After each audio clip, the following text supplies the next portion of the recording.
Hey, what's up, community? Hope you have a great week this week. I just want to come on, share a little lesson that I've been learning over these past few days in hopes that it helps you as well.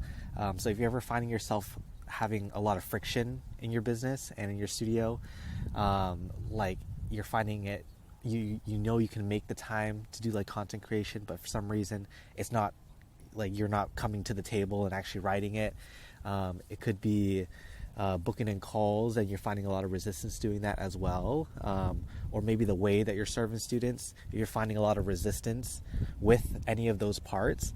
I want to share something that's been able to give me a lot of flow over these past few days so that you can find that flow in your business, avoid friction, and be able to attract students a lot easier because of that. So I don't know if you've heard of this, but I've been doing something called human design over this past week, and if you don't know what it is, it's like it's a holistic self-knowledge system. So it's kind of like a personality test where you put in your name, your date of birth, but it works with like different ancient practices like astrology, like chakra. It uses like planets and stuff like that. So it combines a lot of these ancient practices to help you learn like how you personally work. So I won't go like too deep into it. You can probably look it up on Google. But I wanted to share what I learned and kind of like the lesson to really take out of this as well. But it's really cool because when I got my personalized reading, it was like this 40-page booklet of like everything that I supposedly am, like the way that I'm built, in a sense, like the type of person that I am and where my energy and where my like superpowers really lie, and also where my weaknesses lie, so I can be aware of those things as well. But what's cool about it is it, like when you learn more about who you innately are, like it's almost like having a map.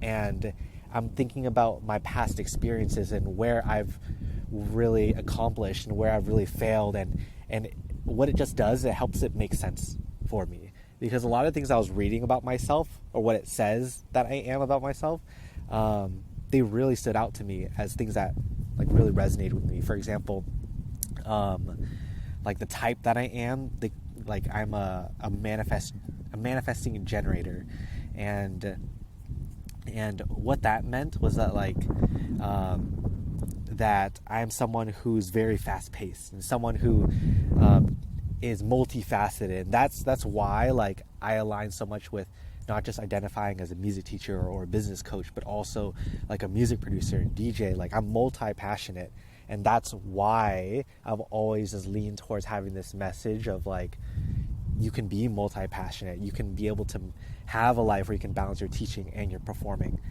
That's why it really aligned with me, because that's who I am. Also, taking these things that I learned about myself, but one of the things that I preach as well and I practice is that your business is not just what you do, but it's a way of being, and how you are when you are wearing that musician's hat versus how you are when you are wearing the business person hat, or how you are when you are wearing the friend hat or the partner hat. It should all be congruent, and it should all be aligned in the sense of like if I am detached from the outcome of my music side, I need to be detached from the outcome in my business side as well. And by learning more about myself, it allows me to connect the dots and be like, okay, these are my strengths with the business side. So, for example, one thing that I'm applying now is making sure I take walks. One of the things that is said on my human design was like you thrive, you get inspiration in nature, and I'm like, that's why I walk all the time. It makes sense. So it just tells me keep doing that. Also, a lot of things that where I struggle, right, is like I get really frustrated. Whenever I start getting the sense of frustration, that's when I should back off and allow myself to rest, allow myself to breathe. That's also something that like I naturally feel like I think during school especially, I was like a workaholic. and one of the things that I need to remember to do is like take that rest. And that makes sense. Like, it's something that it's not like a new revolutionary idea that like I'm like, whoa, like I didn't know that. But like all these things that it's telling me, like I knew that about myself already. So for you, the point is not to go out and do a human design test. You can definitely do that if it interests you. I recommend it. It was recommended by my coach. But the point is when you understand more about yourself and the way that you work and the way where your flow is and where your friction is, it becomes so much easier to find your path to creating that 6-figure music school. So, for example, if you find that you are better, writing content rather than in video, then lean into that. Lean into doing more written content. If you're the opposite, right, lean into video. I find that for myself, I feel like my spirit and my personality really show like on video. So that's why I've been doing all these like little short clips. One for myself, so I could just get used to being in front of the camera, but also that's the way I like to share my message, and that's the way I feel like my message shines best.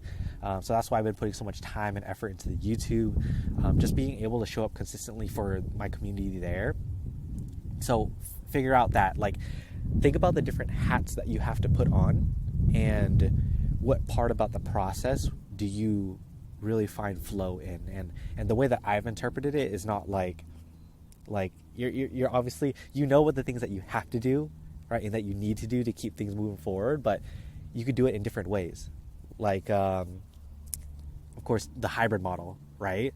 One of the beauties about that is that it's a teaching model that reflects the lifestyle that you want to live. So thinking about what gives you flow during your teaching time, right? What kind of coach are you? What kind of archetype do you categorize yourself in? Are you someone that likes to teach one-on-one? Are you someone that maybe likes more free time on their schedule? So maybe asynchronous lessons might be a better route for you, right? These are the questions that we have to put on so that we could figure out what the next best path is for us, rather than like the problem that I went through a lot when I was first starting to learn piano was like joining these music teacher groups. and I remember just seeing all these threads of like my questions that I had. And yes, they were answered, but there's the problem where when you have so many answers, you don't even know where to start. You get overwhelmed. And for me, I was getting this analysis paralysis type of thing as well. So when you start to learn more about yourself, you don't have to listen to what everybody else is saying that they did. You don't have to follow them. But what you can do is take their opinions, take their different beliefs, and figure out what works for you. For me, like I have learned about myself that the representation that I should have for myself, like the way that I should show up for myself, is someone who tests out things, trial and error. Like that's apparently where my specialty is.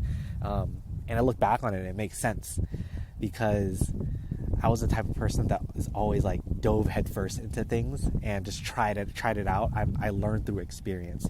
So figure out what type of learner you are, right? These tests, these assessments can really help you get the shortcut, get the map, so that you are testing out the things that are most likely going to work best. I think that's how I see it, right? There's obviously a lot of things that can probably work for you, but what is going to align with you the best?